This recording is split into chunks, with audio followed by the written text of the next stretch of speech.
যে পরিমাণে নিম্ন তাপমাত্রায় মাত্র 1 মিনিটে একজন সাধারণ মানুষের মৃত্যু ঝুঁকি থাকে, সেই একই তাপমাত্রায় 3 থেকে 5 মিনিট হল্যান্ড ক্রায়োথেরাপি নেন। -200 ডিগ্রি ফারেনহাইট তাপমাত্রায় বসে একজন মানুষ নিজেকে ট্রেন করছে। কল্পনা করতে পারেন?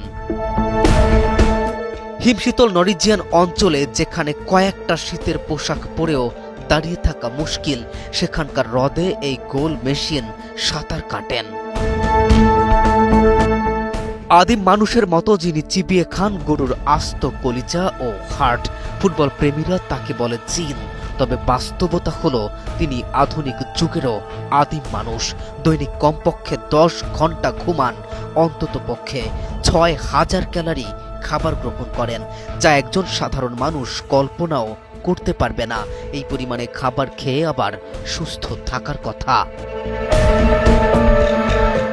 মাঠে তিনি গোল মেশিন, আর মাঠের বাইরে আধুনিক যুগে বসবাসকারী এক আদিম মানব, যার লাইফস্টাইল ফলো করার চিন্তাও করা যায় না একজন সাধারণ মানুষের পক্ষে।